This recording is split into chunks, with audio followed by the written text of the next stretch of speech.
Hi guys, welcome to our channel mister సిసింద్రి.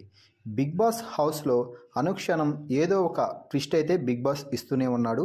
తాజాగా big boss మరో twist అయితే ఇవ్వడం జరిగింది. ఇప్పటికే కాంతారా టీంకి క్లాన్ చీఫ్గా ఉన్నటువంటి అభయ్ని చీఫ్ పదవి నుండి బిగ్ బాస్ పీకేయడం అయితే జరిగింది.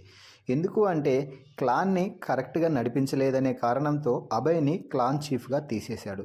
దీంతో కొత్తగా క్లాన్ చీఫ్ని ఎన్నుకునే సమయం ఆసన్నమైందంటూ బిగ్ బాస్ ఆ నిర్ణయాన్ని క్లాన్ మెంబర్స్ చేతిలోనే పెట్టేయడంతో ఆ 6 మంది క్లాన్ మెంబర్స్ కలిసి ముగ్గురిని ఎంపిక చేసుకున్నారు.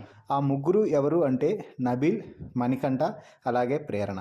అయితే ఈ ముగ్గురిలో ఎవరు కాంతారా టీంకి చీఫ్గా అవ్వాలి అని నిర్ణయించే అధికారాన్ని హౌస్మేట్ చేతుల్లో వదిలేశాడు. హౌస్మేట్స్ మద్దతు ఎవరికైతే ఎక్కువ లభిస్తుందో వారే కాంతారా చీఫ్గా నిలుస్తారని బిగ్ బాస్ అయితే చెప్పడం జరిగింది. అయితే హౌస్మేట్స్ ఓటింగ్లో అభయ్ పాల్గొనకూడదు అంటూ చెప్పడం అయితే విశేషం. దీంతో కాంతారా క్లాన్కి చీఫ్గా పోటీ చేస్తున్న ముగ్గురు సభ్యులు అలాగే అభయ్ని తీసివేస్తే హౌస్లో కేవలం 8 మంది మాత్రమే ఉంటారు. దీంతో 8 మందిలో ఏకంగా 4 మణికంఠకి సపోర్ట్ చేయడంతో మణికంఠ కాంతారా క్లాన్కి కొత్త చీఫ్గా ఎన్నికయ్యాడు. అయితే కాంతారా క్లాన్కి మణికంఠ కొత్త చీఫ్గా ఎంపికైన తరుణంలో ఇంట్లో అయితే గొడవలు భారీగా జరిగాయని చెప్పవచ్చు. ముఖ్యంగా యష్మి ప్రేరణకి సపోర్ట్ చేస్తూ మిగిలిన వారిన గేమ్ బాగా ఆడింది, మీరు కావాలనే మణికంఠకి సపోర్ట్ చేస్తున్నారంటూ తీవ్రంగా రెచ్చిపోయింది.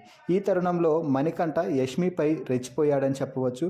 నీకు నేను చీఫ్ అవ్వడం ఇష్టం లేదు కాబట్టి నువ్వు ప్రేరణకి సపోర్ట్ చేశావు, దాన్ని నేను ఏమి అనను, కానీ నాకు సపోర్ట్ చేసిన వారిని నువ్వు అనడానికి వీల్లేదు అంటూ మణికంఠ అప్పటి యష్మిపై ఫైర్ అవ్వడం అయితే జరిగింది.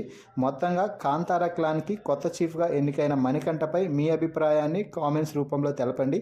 అలాగే కాంతారా క్లాన్కి చీఫ్గా మణికంఠ నిలవడానికి అర్హతలు ఉన్నాయా లేదా అనేది కూడా కామెంట్స్లో తెలపండి. Please subscribe our channel mister సిసింద్రి.